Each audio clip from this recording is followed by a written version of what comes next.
할렐루야. 아멘. 예, 주님의 이름으로 사랑하고 축복합니다. 아멘. 예, 참 오늘은 참 복된 날이에요. 오늘 날씨도 화사하고 또 오다 보니까 만개의 꽃들이 그래서 너무 부활의 기쁨을 정말 마음껏 하나님께서 안겨주시는 것 같았어요.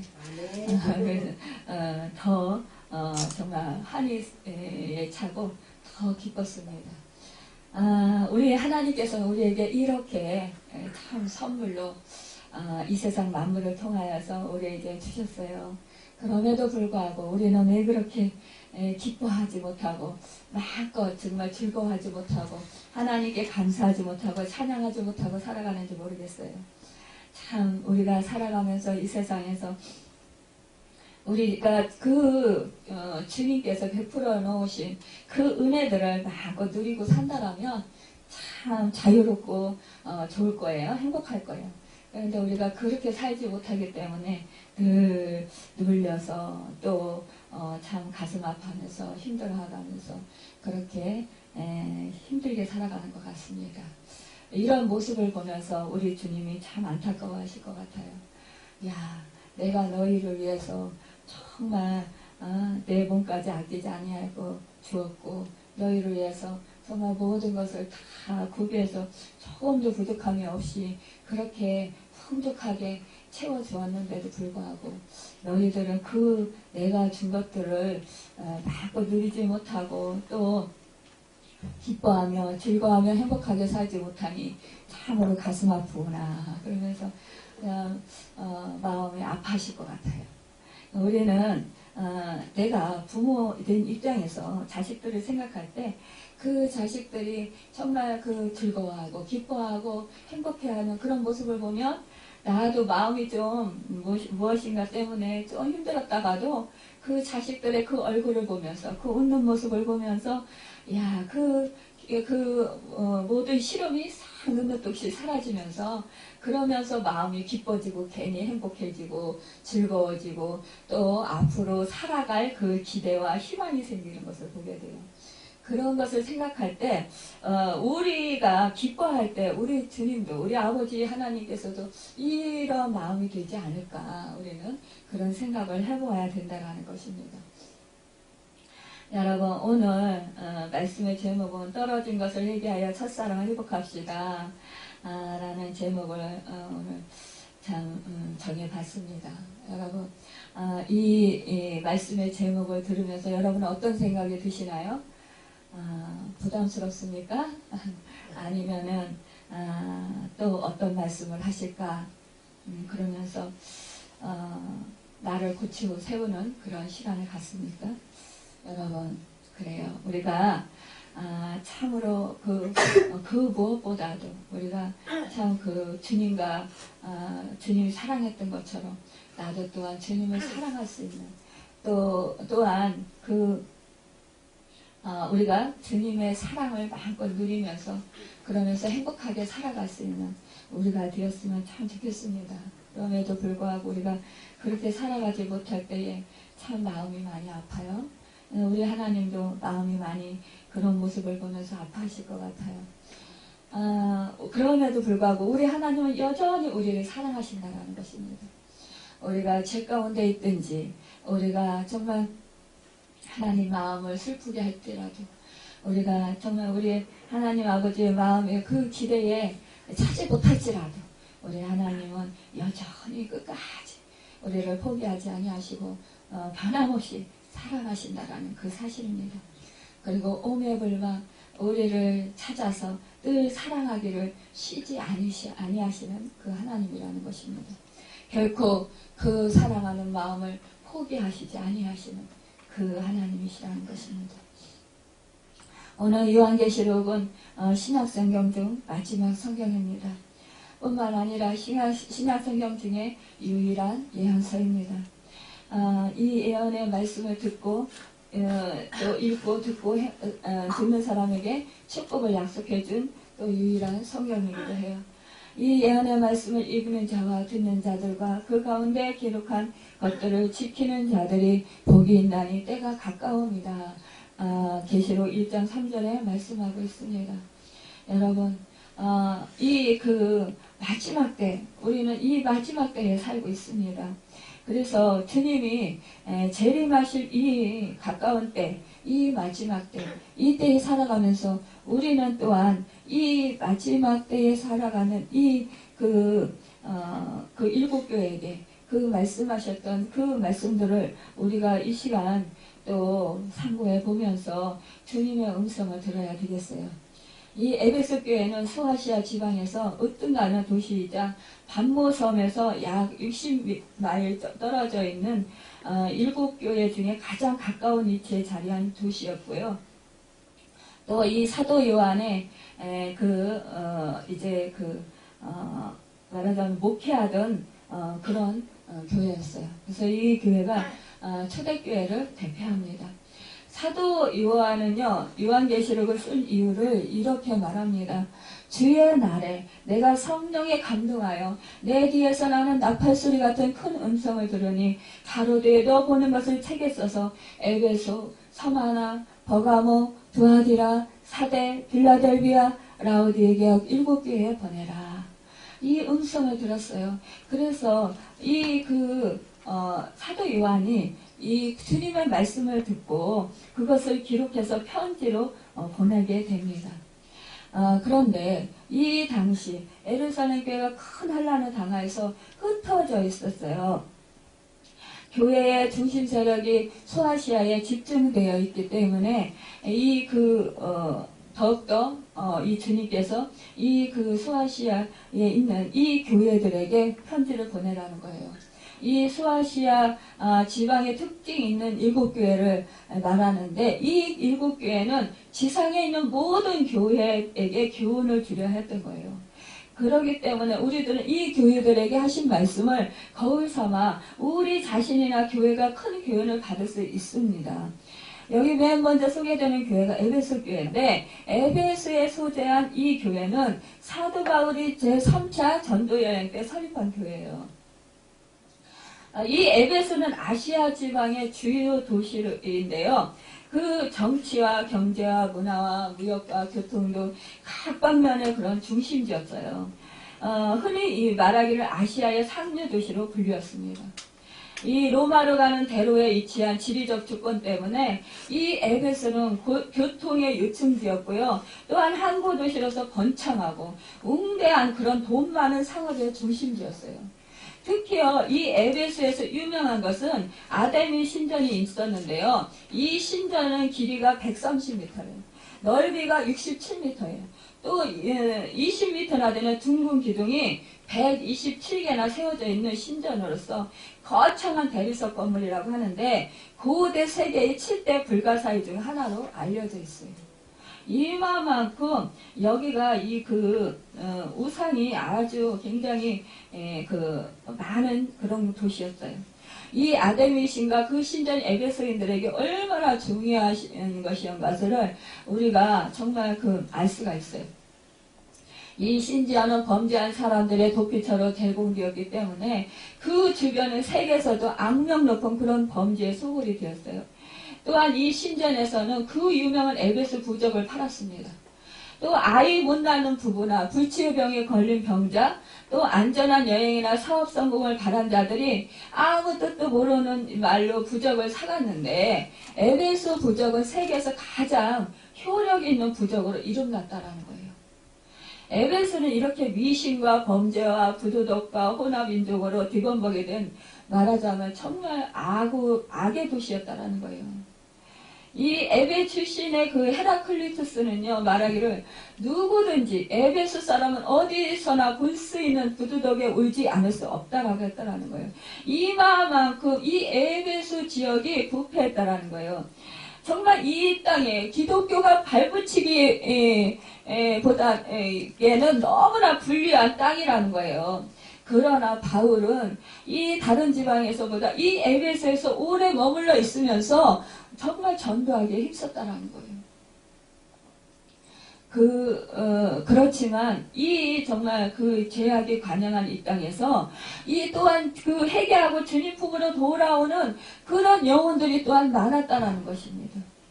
여러분, 그래서 그는 이 에베소 교회와 장로들과 작별할 때에 뒤를 돌아다보면서 울면서 헤어졌다라는 거예요. 그만큼 이 에베소 교회를 바울이 사랑했다라는 것입니다. 본문 1절에 보면 에베소 교회의 사자에게 편지하기를 오른손에 7뼈를 붙잡고 7구처대 사이에 다니시는 이가 가라사대라고 했어요. 이 에베소 교회는 바랄만한 그 미끄러지다의 의미를 가지고 있어요. 에베소 교회는 사도시대를 예표하여 그러니까 이제 전달 대상은 교회인데 전달 통로는 사자, 그러니까 주의 종을 뜻해요. 사자라는 거. 전달 내용은 주의 말씀이에요. 그러니까 주님은 자기 자신을 두 가지로 소개했는데요. 첫째로 그는 오른손에 7뼈를 붙잡고 계신 분이라고 말했어요. 오른손은 승리한 예수 그리스도의 모습을 가리키는 거예요. 오른손은요, 힘 있는 손이잖아요. 오른손은 능력에 있는 손이라는 거예요. 오른손은 또한 축복의 손이라는 거예요. 7뼈는 7교회의 사역자를 뜻해요. 또 7교회를 의미합니다. 부활하신 능력의 주님은요, 그의 장중에 7교회를 붙잡고 계신다고 하셨어요. 붙잡는다라는 것은 주의 종을 꽉 붙잡는다라는 거예요. 그러니까 7교회, 교회를 꽉 붙잡고 계시다라는 거예요. 촛대 사이에 다니시는 이가 가라사대. 7급주 때는 7교회라고 말씀드렸잖아요. 이것은 또한 이 시대의 전 세계의 교회를 말씀하고 있는 거예요. 왜냐, 교회는 예수 그리스도의 몸이 되기 때문입니다. 예수 그리스도의 피로 사신 것이 되기 때문이에요. 예수 그리스도의 머리가 되시기 때문이라는 거예요. 교회는 그의 몸이며 하나님이 자기 피로 사신 교회를 결국은 하나님께서 정말 사셨다라는 거예요. 여러분, 그 교회의 주인이 바로 하나님이시고 예수 그리스도라는 것입니다. 여러분, 지금 여러분 한 사람 한 사람이 이제 성령님께서 오셔서 지금 인자하고 계시기 때문에 또한 여러분 한 심령이 바로 성전이라는 거예요. 교회라는 것입니다. 여러분, 우리는 오늘 우리 주위의 죄와 무섭고 극한 상황에 대해서 참으로 걱정합니다. 야, 이제 정말 급했어. 이 세상이 극악무도해졌어. 야, 이 세상이 타락했어. 야, 이제 정말 살기 힘들어. 정말 사랑이 식어졌어. 이러면서 우리가 한탄해요. 그러네요. 우리는 그 옛날 에베소도 그만 못하지 않았다라는 거예요. 사도 바울은 그런 곳에서 이렇게 복음을 전했다는 거예요. 그래서 바울은 제일 많은 곳에 은혜가 더한다고 그렇게 말했던 것입니다. 여러분, 사실상요, 여러분 믿지 않던 사람들, 특히 무속인들이나요, 아니면은 정말 다른 신을 섬기던 사람들이요, 그런 사람들에게 복음을 전하면요, 어떤 면에서는 복음이 잘 전해지지 않을 수도 있지만요, 어떤 면에서는요, 오히려 성령의 역사가 더 강하게 일어나요. 그래서 성령의 역사로 인하여서 그 사람들이요, 회개하고요, 정말 주님께로 돌아옵니다. 그래서 우상이 팽배한 나라 있잖아요. 복음이 잘 전파되지 못한 그 땅에 들어가서요, 선교사님들이 복음을 전할 때요, 성령의 역사가 강하게 나타나요. 그래서 귀신이 떠나가게 되고요, 병든 자가 치유되게 되고요, 또 깨닫기를 알게 돼요. 그래서 회개령이 터지게 돼요. 그래서 회개하고 주님으로 돌아옵니다. 이것은 성령님께서 은혜를 많이 부어주시기 때문에, 그 땅을 고쳐주시고 그 심령을 고쳐주셔야 되기 때문입니다. 여러분, 그래서 우리는 정말 어떠한 죄와 어떠한 우상이 팽배한 곳이라 할지라도 우리가 두려워하지 아니할 수 있고요, 겁을 먹지 않을 수가 있습니다. 우리는 강하고 담대하게 나아가서 주 성령님을 의지하고 우리가 힘써서 복음을 전하면 그 악한 영이 떠나간다는 거예요. 내가 힘이 있어서가 아니라는 거죠. 성령님께서 도우셔서 그렇다는 거예요. 하나님의 역사로 그러한 일들이 일어난다는 것이죠. 여러분, 이렇게 정말로 이 바울은 에베소 교회를 위해서 땀과 눈물과 정성을 다 쏟아서 개척하고 섬겼던 이곳이요. 세월이 흐르는 동안에 에베소 교회도 많이 변질이 되었다는 거예요. 주님은 이 교회에게 나타나셔서 이렇게 말씀을 하시는 것입니다. 여기 붙잡는 이 교회를 내가 붙잡고 있다라는 거예요.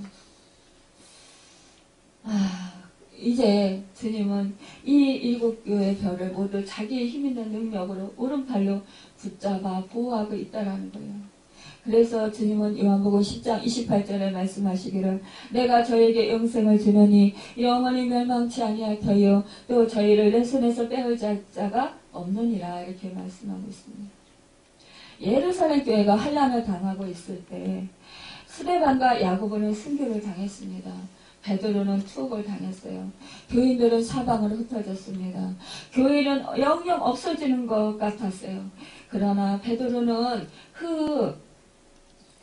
성령의 역사로 그 천사의 도움으로 그 옥문을 열고 나오게 되자 복음을 증거할 수 있도록 그 하나님은 그를 자유케 하여 주셨고 정말 많은 사람들이 그가 자기의 목숨을 내걸고 복음을 전파할 때에 그 많은 그 사람들이 회개하고 주님 품으로 돌아왔다라는 사실입니다.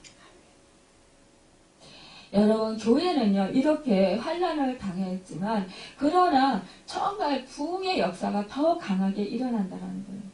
그것은 주님께서 주님의 종들을 오른팔로 붙들고 계시고 능하게 하시기 때문입니다. 또 강하고 담대하게 하시기 때문입니다.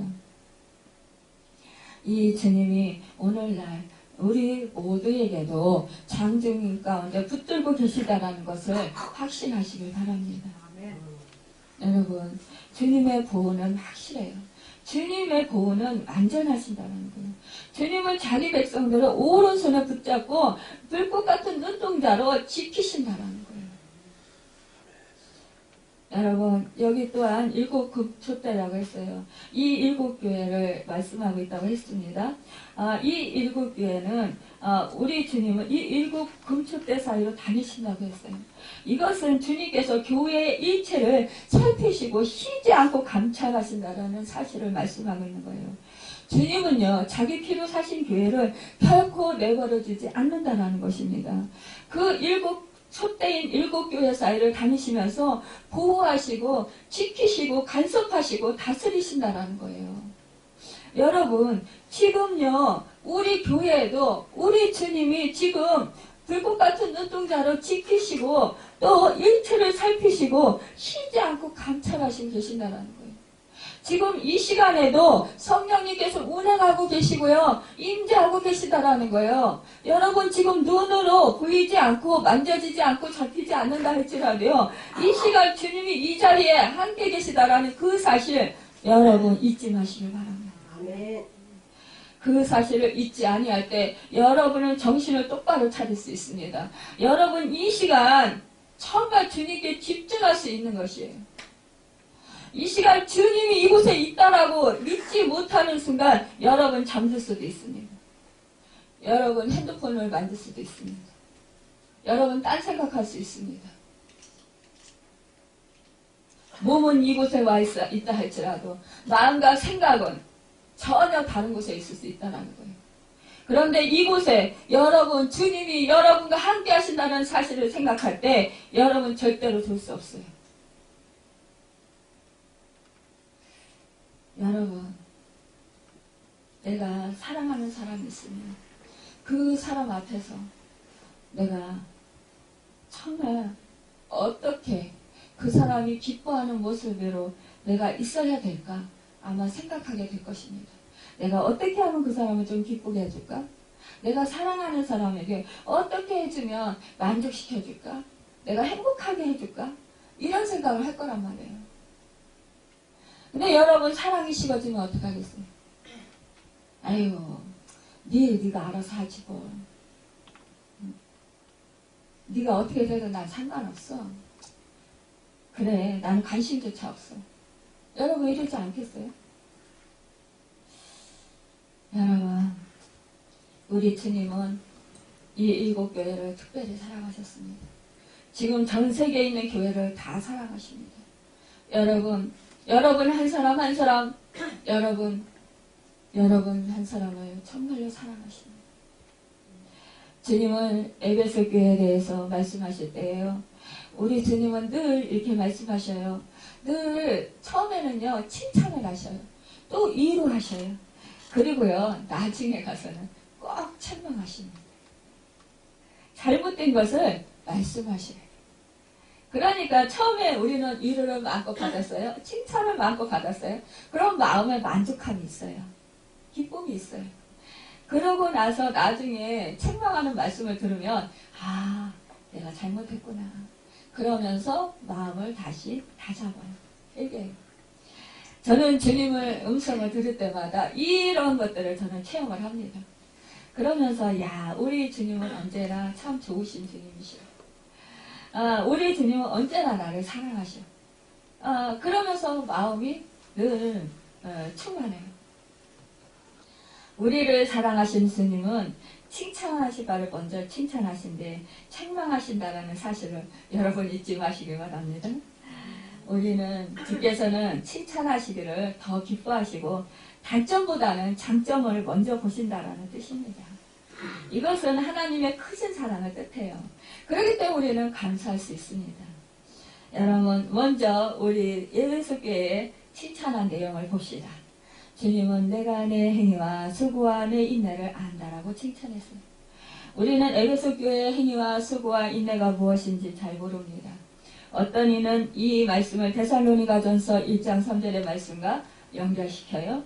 즉 믿음의 역사와 사랑의 수고와 소망의 인내라는 것입니다. 에베소 교회는 믿음의 행위가 있었어요.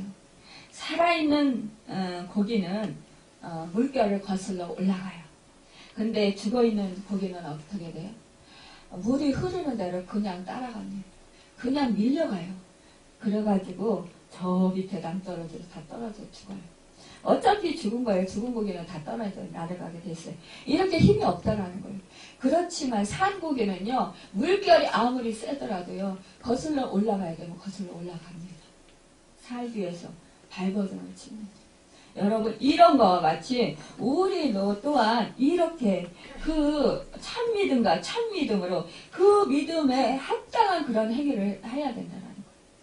그래서 야고보는 행함이 없는 믿음은 죽은 것이라고 말했어요. 그러므로 예수를 구주로 믿는 사람은 예배에 참석하기를 힘써야 된다는 거예요. 지금 우리가 사실상 얼마나 바쁜 세상 속에 살고 있어요. 여러분, 저는 솔직히 여러분에게 할 말이 없어요. 왜냐? 저는 물론 이제 연로하신 아버지와 함께 살고 있고, 또 저도 가정생활을 해야 되고, 물론 그런 게 저에게 있어요. 그렇지만 여러분, 사회생활하는 또 정말 경제를 책임지는 또한 한 가정의 가정을 책임지고 있는, 요즘에는 물론 여자분들도 맞벌이를 합니다. 그래서 다 같이 힘든데, 이렇게 사회생활을 하시는 분들, 경제적인 활동도 해야 되고, 또 신앙생활도 해야 되고, 가정생활도 해야 되는 여러분들을 생각하면 사실상 저는 여러분에게 참 존경을 표해요. 그리고 참 대단하다, 또 감사하다 생각합니다. 그래서 저는 이렇게 말씀을 준비할 때마다 참 갈등을 많이 해요. 그러면서 이 말씀을 전해야 되나, 저 말씀을 전해야 되나, 고민하면서 기도하면서 그러면서 하나님께 여쭤봅니다.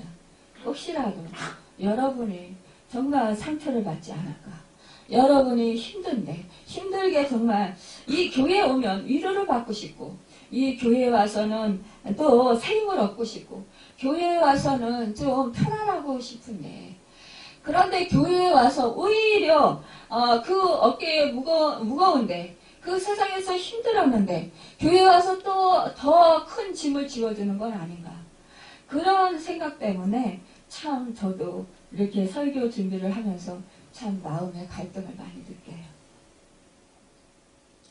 그런데 여러분, 사실상 우리가요, 지금은 성령 시대예요. 그래서 한 사람 한 사람이 교회입니다. 주님을 모시고 있는 생명력이 넘치는 교회예요. 근데요, 그래서 우리가 인터넷으로 예배를 드릴 수 있고, 또 요즘에는 말씀이 여기저기 홍수시대입니다. 극동방송을 통해서, 또 여러, CBS, CGN, CTS, 이런 기독교 방송국을 통해서 얼마든지 말씀을 들을 수 있고, 인터넷을 통해서 얼마든지 말씀을 들을 수 있습니다. 그래서 요즘에 교회에 나가지 않고 예수를 믿는다라는 사람들이 100만이라는 수가 있다라는 거예요. 여러분. 그런데 우리가 이렇게 모이지 않고 성도들의 간에 교제가 없으면 사실상요, 믿음 지키기가 힘듭니다. 이 성도들 간에는 서로 모여 있어야 돼요. 모여서 함께 예배드리고 함께 신앙 교제를 하고 함께 교회를 섬겨야 됩니다. 여러분, 그러기 때문에 예배 드리는 것, 그 시간 내서 드린다라는 게 참 사회생활하고, 어떤 때는 물론 요즘에는 토요일날 쉬는 곳이 많지만 토요일날도 쉬지 못하는 곳도 많이 있어요. 또 자영업자들은 토요일날도 때로는 주일날도 정말 일해야 될 때가 있습니다. 그럼에도 불구하고 하나님을 사랑하는 마음으로 예배에 나와서 예배 자리에 나온다는 것, 그리고 기도 시간을 내서 기도를 한다는 것, 이게 참 힘들고 벅차요. 그래서 마음은 원이로되 정말 환경이 육신이 안 따라줍니다. 그러면서 우리가 타당성을 얘기를 합니다. 합리화를 시킵니다. 그런데 우리 주님은 그러면서 신앙생활을 잘할 수 있기를 바랄지 모르겠어요. 그런데요, 신앙생활을 잘할 수 없다라는 사실입니다. 주님께 떨어져 나간다라는 건 한순간이라는 것입니다. 교회가 모여서 예배 드리는 것이 뭐 그리 중요하냐 이렇게 생각할지 몰라요. 그러나 절대 그렇지 아니하다라는 것이. 예전에 제가 아파서 교회에 나가고 싶어도 못 나갔잖아요. 그때 교회가 얼마나 중요한가, 그것을 철저하게 깨달았습니다. 여러분, 저도 몸이 건강할 때 정말 이 핑계대고 저 핑계대고 교회 잘 나가지 않았어요. 일주일에 한 번 예배 드리면 되지 라고 생각했어요.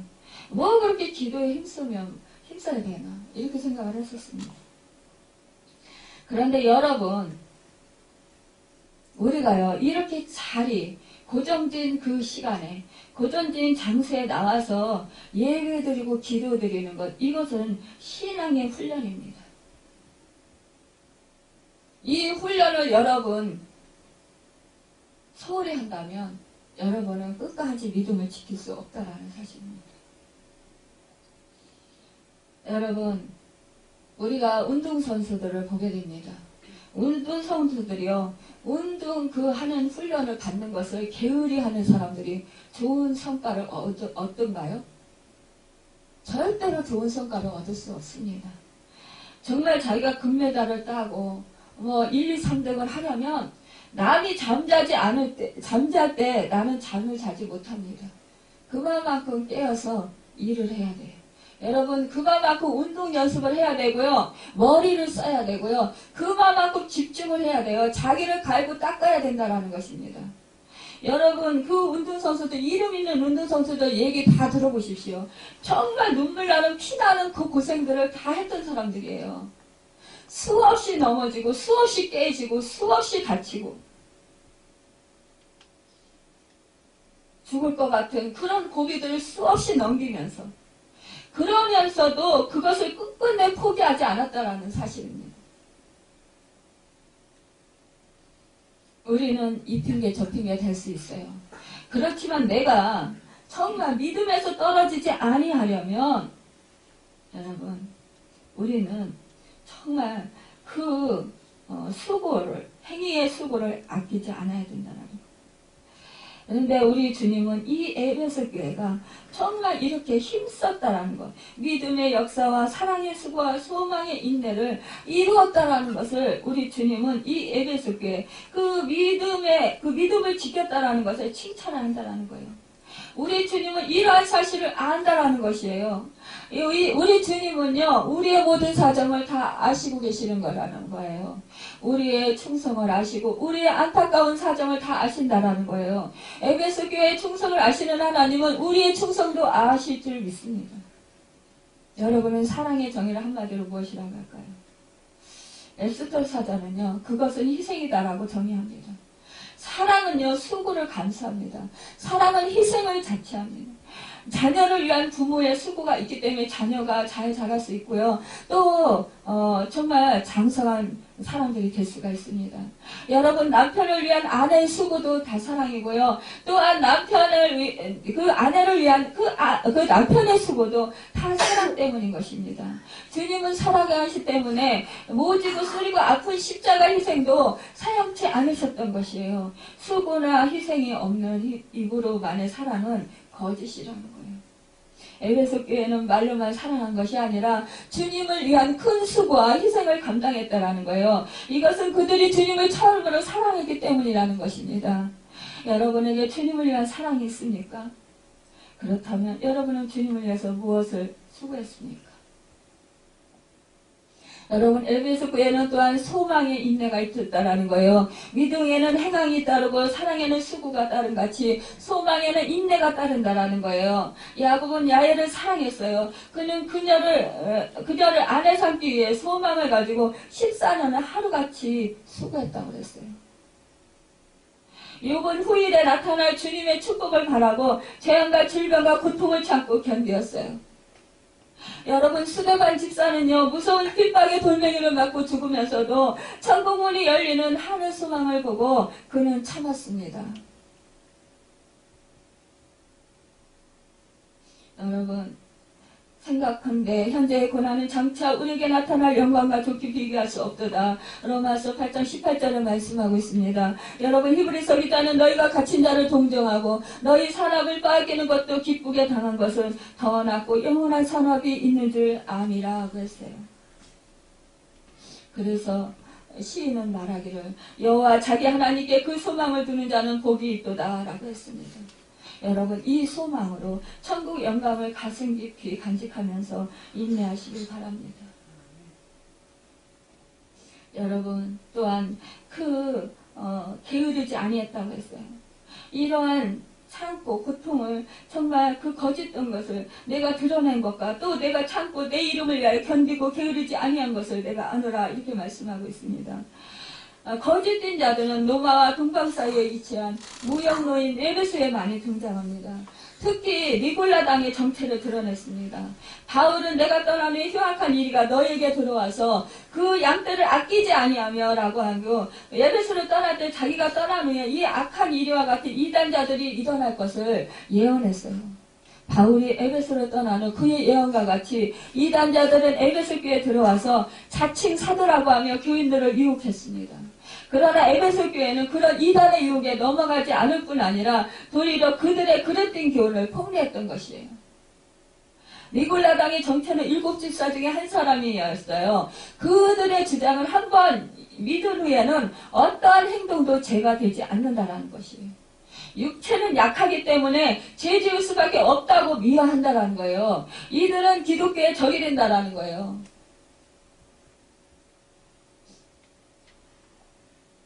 여러분, 또한 이 참고 견디고 게으르지 아니한 것을 안다고 했습니다. 참음은 복음을 위한 인내를 말합니다.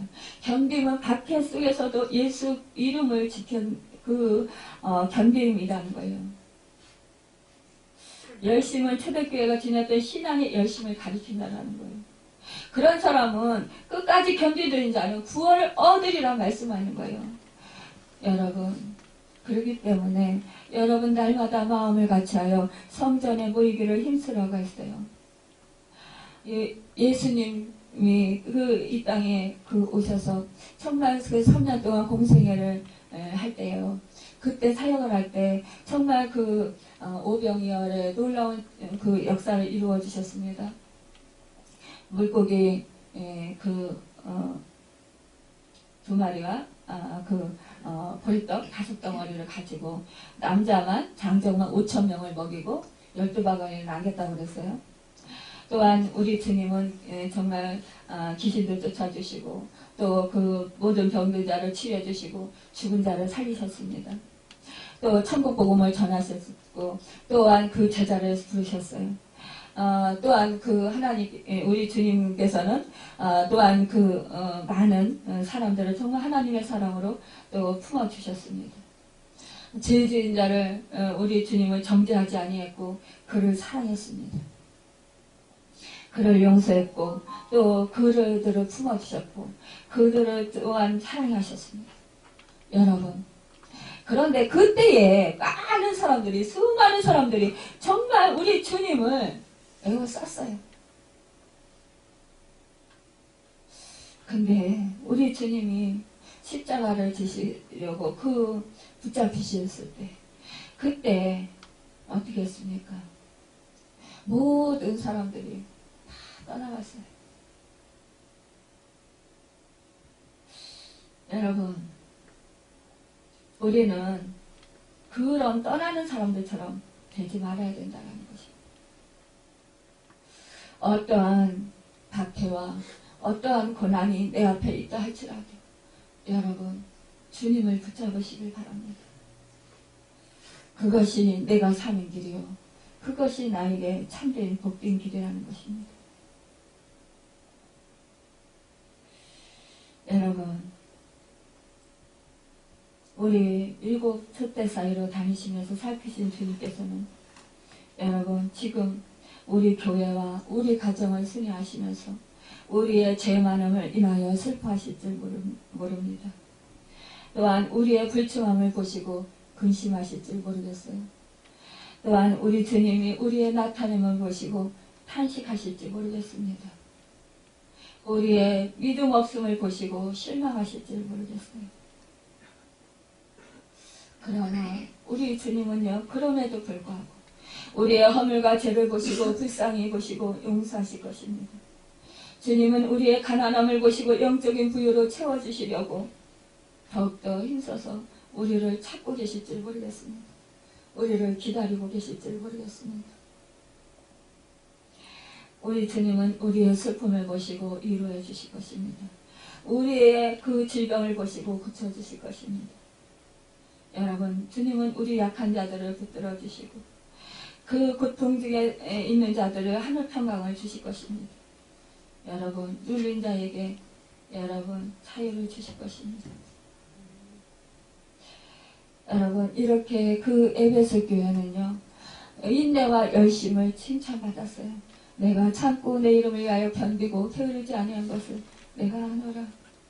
여러분, 힘들다고 주저앉거나 어렵다고 낙심하지 말고 이 에베소 교인처럼 여러분, 누가 알아주거나 몰라주거나 포기하지 말고요, 우리 그 인내로 열심으로 여러분 주님을 찾으시길 바랍니다. 사람들은 몰라줘도요, 우리 주님께서는 다 아신다고 말씀하시기 때문입니다. 내 인내를 알고 내가 게으르지 아니한 것을 아노라 하였습니다. 여러분, 저는요, 여러분의 수고를 혹 모를 수 있습니다. 사람들은요, 여러분의 눈물과 땀과 정성을 혹시 가수평가할지도 모르겠어요. 그러나 주님은요, 내가 안다 말씀하십니다. 주님은 나의 작은 충성, 나의 작은 정성도 기억하고 계십니다. 주님은요, 냉수 한 그릇도 그 소자에게 준 것이 나에게 한 것이라고 말씀해 주셨습니다. 여러분, 그 주님은 여러분의 그 마음 상태, 여러분의 그 생각을 여러분보다도 더 잘 알고 계십니다. 여러분, 그 주님은 이 에베소 교회를 칭찬하신 것처럼 여러분을 칭찬하실 것입니다. 여러분, 이렇게 그 칭찬한 것은 이단들의 시험에서 정말 그 교리적으로 흠이 없었던 그 교회였던 것에 대해서 칭찬하셨어요. 여러분, 그런데 오늘 본문 4절에 그러나 너를 책망할 것이 있나니 너의 처음 사랑을 버렸느라 하겠습니다. 처음 사랑을 잃어버리면 믿음이 식어져 성장하지 못하는 것을 가리킵니다. 에베소 교회는 초대교회 에루살렘 교회에서 그처럼 뜨거웠던 사랑의 신앙을 전수받았지만 신앙의 열심과 거짓 사도들과 투쟁하는 중에 자기도 모르는 사이에 처음 사랑을 버리고 형식적인 전통만 찾는 교회로 전락하게 되었습니다. 너희 중에 누가 믿지 아니하는 악심을 품고 살아계신 하나님에게서 떨어질까 염려할 것이요 라고 히브리서 3장 12절에는 말씀하고 있습니다. 신앙이란 살아계신 하나님과의 인격적인 결합입니다. 불신앙은 하나님과의 분리입니다. 그런즉 신앙은 생명이고 불신앙은 죽음인 것입니다. 여러분, 하나님께 붙어 있으면 영생이며 그분에게서 떨어져 있으면 곧 멸망입니다. 여러분, 하나님께서 떨어질까 염려하십시오. 여러분 자신의 영적 상태를 위하여 근심할 줄 알아야 됩니다. 주님의 재림이 가까울수록 여러분 예배드리는 것을 힘쓰시고 여러분 주님을 찾고 정말 내 생각과 내 마음속에서 얼마나 내가 주님이 기뻐하시는 삶을 살아가고 있는가, 내가 얼마나 주님을 사랑하고 있는가를 여러분 한번 보십시오. 여러분 성령님께 여쭤보십시오. 여러분, 내가 올바로 지금 옛적에 정말 첫사랑 때 주님을 뜨겁게 사랑했던 그 사랑, 예배를 그렇게 뜨겁게 사모했던 그때, 기도하기를 힘썼던 그때, 내가 아무리 바쁘고 내가 아무리 지금 몸이 아파도 힘들어도 죽을 것 같아도 그래도 정말 그 말씀이 있는 곳, 정말 하나님께 더 깊이 나아갈 수 있는 곳, 그곳을 향해서 내가 나아가고 있는지, 아니면 지금 내가 몸이 아프니까, 내가 지금 바쁘니까, 내가 지금 누구를 만나야 되니까, 어떠한 일이 있으니까 예배는 다음으로, 또 주님을 이렇게 기도하는 것은 다음으로 이렇게 미루고 있지는 않습니까? 여러분, 그리하면 주님의 촛대를 옮기신다라는 거예요.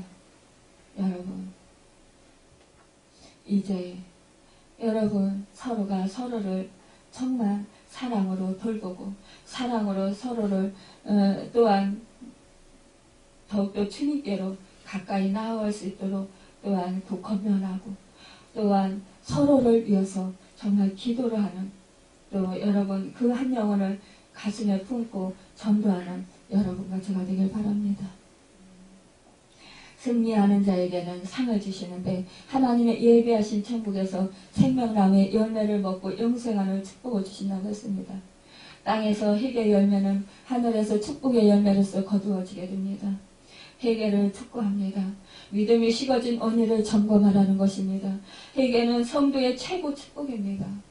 여러분, 그 두루마기를 빠는 자들은 복이 있다고 요한계시록 22장 14절에서 말씀하고 있습니다. 여러분, 그러나 주님을 희귀하지 아니하면 촛대를 그 자리에서 옮기겠다고 했습니다. 촛대를 옮긴다라는 말은 교회와 주님과의 관계를 끊겠다는 말씀입니다. 주님 떠난 교회는 물을 떠난 고기와 같이 존재 가치를 상실하게 된다는 거예요.